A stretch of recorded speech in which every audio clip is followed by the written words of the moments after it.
welcome. My name is Elena, and in this video we'll be exploring the grade 5 ABRSM piano using piece B3 Sweet Dreams, which is written by Piotr Ilyich Tchaikovsky. This piece comes from his children's album, which is a cycle of 24 pieces. And this idea he took actually from Robert Schumann, and he sings from childhood. Also, there is a hypothesis that the pieces from number 19 to number 21 represent a mini cycle within a large cycle of pieces. And this is because of probably the same tonality, because the piece number 19 and the piece number 21 had the same tonality, C major. So let's play.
It's a piece in the genre of romance, moreover of a duet.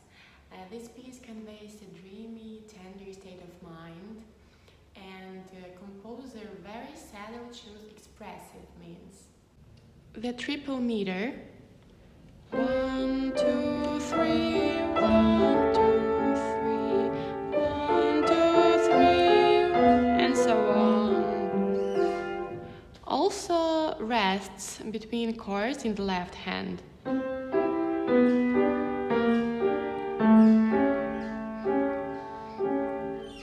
These rests bring us feeling of accelerated breathing, which can happen when we see something marvelous, beautiful, and it is like mind-boggling. We should play this piece molto espressivo.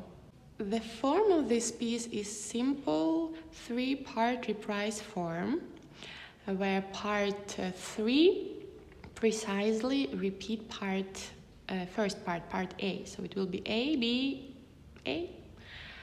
And this beautiful piece requires sensitivity of touch, careful balance between the hands, and attention to phrasing and pedaling to bring out its many expressive qualities. So let's take a look at our part A. Here the upper voice dominates and the left hand is an accompaniment. The melody has a very expressive motif. It consists of 2 measures, and in the first measure a certain question is heard. And there is a wide interval jump, fifths, this fifths, which due to its it's soft dotted rhythm, right? It's traditionally associated with the intonation of a sigh of regret or disappointment. The next phrase is higher up and more passionately. And then feelings are released, and the next two motifs are built in some way mirroring the first two. In the melody, first move a wide interval up, sevenths, the seven, and then a smooth descent, ending with the same rhythmic figure of regret. And that again.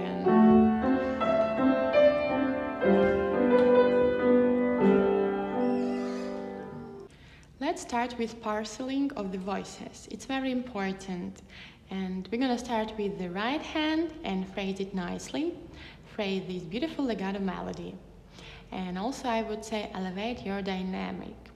So these first three notes should roll into three. So again, 1, 2, 3, and go here.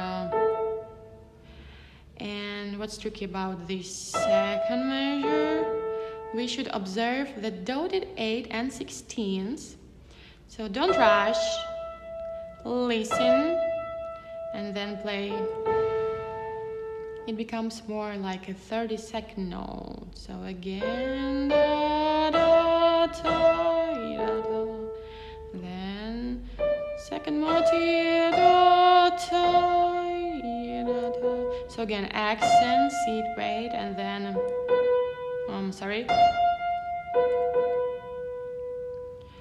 and then in the measure number 5, we see poco più forte. So it's not suddenly forte right away.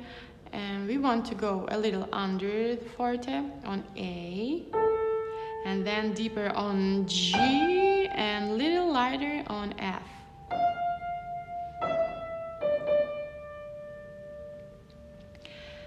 And da, da, da, da. So again, a little bit less on A. Now bring out the G and lighter on F, and then keep that big sound because you need then to hear this difference and to make the gorgeous change. So what is important, just be careful with your thumb because we know that it is a heavy finger.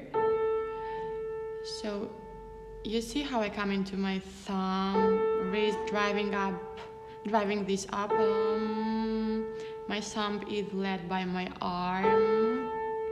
My wrist is always, relaxed. And transferring weight finger to finger, not separate finger, not like this, no. Just with my arm, with whole arm. And then changing.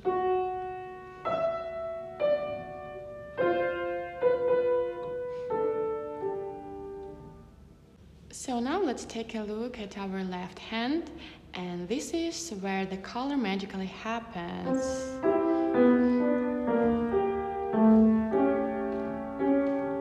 This is our accompaniment, and when you play the left hand, we hear the melody in the bottom notes, and when you play the bottom notes, try to connect them as much as possible. So even though you know that you have to play these two notes, don't let go of the fourth finger.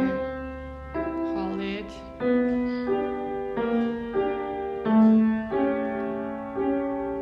The pedal is gonna help you certainly, and then hold it.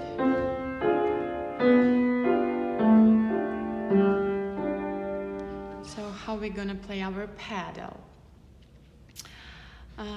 For every moment, wherever the left hand bass note changes, so to does your pedal.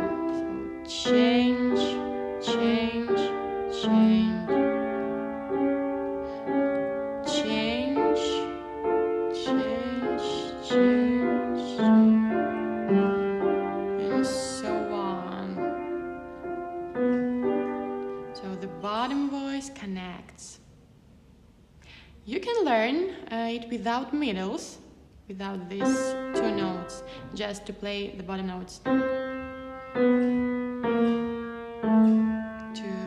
3, 1, 2, 3, 1, 2, 3, 1, 2, 3, 1, 2, 3, 1, 2, 3, 1, 2, 3. It's good musically and it teaches you what you're listening for. In the part B, the bass turns to the melody and the lower voice acquires the primary meaning. And as I mentioned before, the genre romance and duet, here we can imagine the man is singing.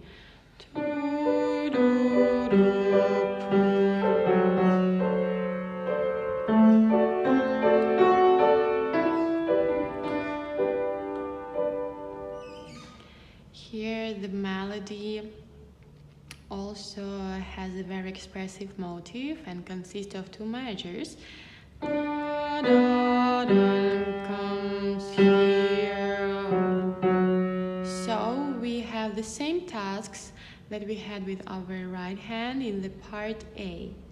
And after it, we come to our culmination, where our voices unite in a single rush.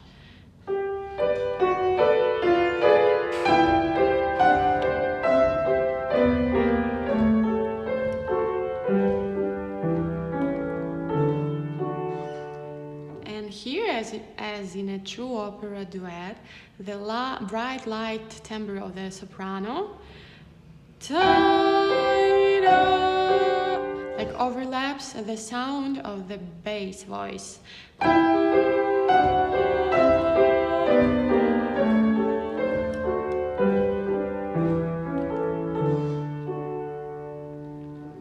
Here we can notice the accents, so don't be afraid to play with the whole weight of your arm.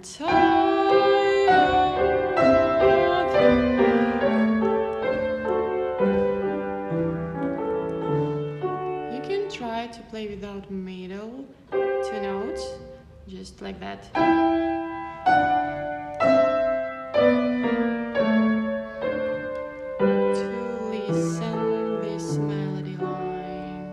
Let's try again. Come to our culmination.